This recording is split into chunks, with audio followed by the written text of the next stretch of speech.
Praise the lord. మన కొరకు ఈరోజు దేవుని వాగ్దానాన్ని వీక్షిస్తున్న దేవుని బిడ్డలకును మా ప్రియులందరికీ కూడా మా ప్రత్యేకమైన శుభాభివందనాలు తెలియజేస్తూ ఉన్నాం.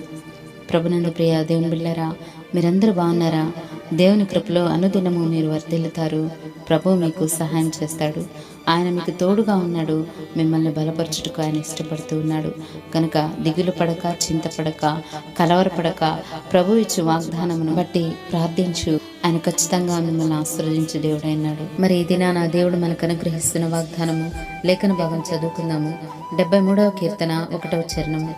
ఇజ్రాయేలీయుల ఎడల, శుద్ధ హృదయుల ఎడల నిశ్చయముగా దేవుడు దయాళుడై ఉన్నాడు. ఆమేన్.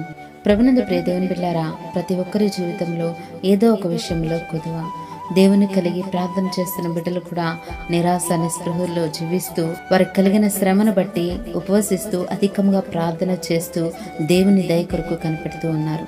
అసలు ఎలా ఉంటే దేవుని దయ మనపై నిలుస్తూ ఉంది, ఎలాంటి వారిపై ఆయన దయ చూపిస్తాడు అని ప్రశ్నించుకునేవారు కూడా లేకపోలేదు ప్రియులారా, కదండి. మరి ఎవరి పట్ల ఆయన దయ చూపిస్తానంటూ ఉన్నాడో ఈ దినం వాగ్దానం ద్వారా దేవుడు మనతో మాట్లాడుతూ ఉన్నాడు.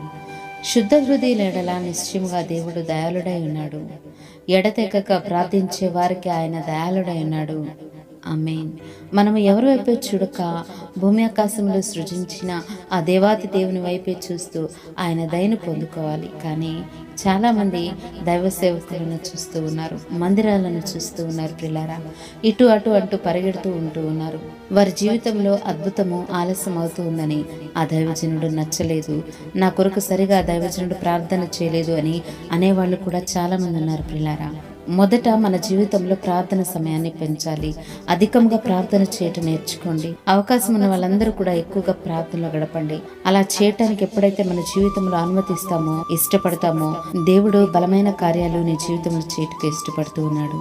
శుద్ధ హృదయము అంటే మన మాట, మనస్సు, చూపు, నడవడిక, మరి తలంపులు అపవిత్రత లేకుండా జీవించుటకు ప్రయాసపడాలి ప్రియులారా. దేవుని దగ్గర నుండి సమాధానం మనకి రాకపోవటానికి గల కారణము మనలో వీటిలో ఏదో ఒక అపవిత్రత దాగి ఉండవచ్చు, ఏదో ఒక లోపం ఉండి ఉండవచ్చు ప్రియులారా. గనుక ఈ దినము మనము ఆ లోపాలను సరి చేసుకుందాం. పరిశుద్ధత, నీతి, పవిత్రత ఎవరిలో ఉందో వాళ్ళ స్థితిగతులను దేవుడు మార్చబోతూ ఉన్నాడు. అలా మార్చబడిన యేసేపు జీవితాన్ని చూడండి. సొంత అన్నల చేత కొట్టబడ్డాడు, గుంటలో పడవేయబడ్డాడు, చేయని నేరాన్ని బట్టి జైల్లో వేయబడ్డాడు. కానీ దేవుడు యేసేపును ఆ గుంటలోనే ఉంచలేదు ప్రియులరా. ఆ గుంటలో నుండి ఆశీర్వాదాన్ని ఇచ్చాడు. ఆ జైల్లోనే ఉంచలేదు, ఆ జైల్లో నుండి అధికారాన్ని ఇచ్చాడు. ఆ నిందల్లోనే ఉంచలేదు, ఆ నిందల నుండి అధికమైన ఘనతనిచ్చాడు. ఆయన అందరినీ కూడా పరిశోధించే దేవుడు ప్రియులారా. నీ హృదయం అంతా కూడా పరిశుద్ధంగా ఉంటే, నీతిగా, పవిత్రంగా ఉంటే తప్పకుండా నీకున్న కష్టాల నుంచి, నీకున్న బాధల నుంచి, నీకున్న శ్రమల నుంచి విడిపించి యోసేపును హెచ్చించినట్లుగా, యోసేపును దీవించినట్లుగా, యోసేపును మహా చక్రవర్తిని చేసిన దేవుడు నిన్ను కూడా చేయగలిగే దేవుడని చెప్పగలుగుతూ ఉన్నాను ప్రియులారా. దయచేసి ఆ రీతిగా మనం కూడా యోసేపు వలె పరిశుద్ధంగాను, నీతిగాను జీవిస్తూ అధికముగా ప్రార్థనకు సమయమునిస్తూ మనకున్న బాధల నుండి, శ్రమల నుండి ప్రభు దయను పొందుకొనిదుముగాక. ఆమేన్.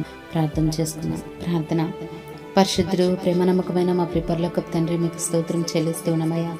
ఈరోజు ఎంతమంది వాగ్దానాన్ని వీక్షిస్తూ ఉన్నారో వారి జీవితాలను మీరు మార్చబోతున్నందుకు మీకు స్తోత్రం.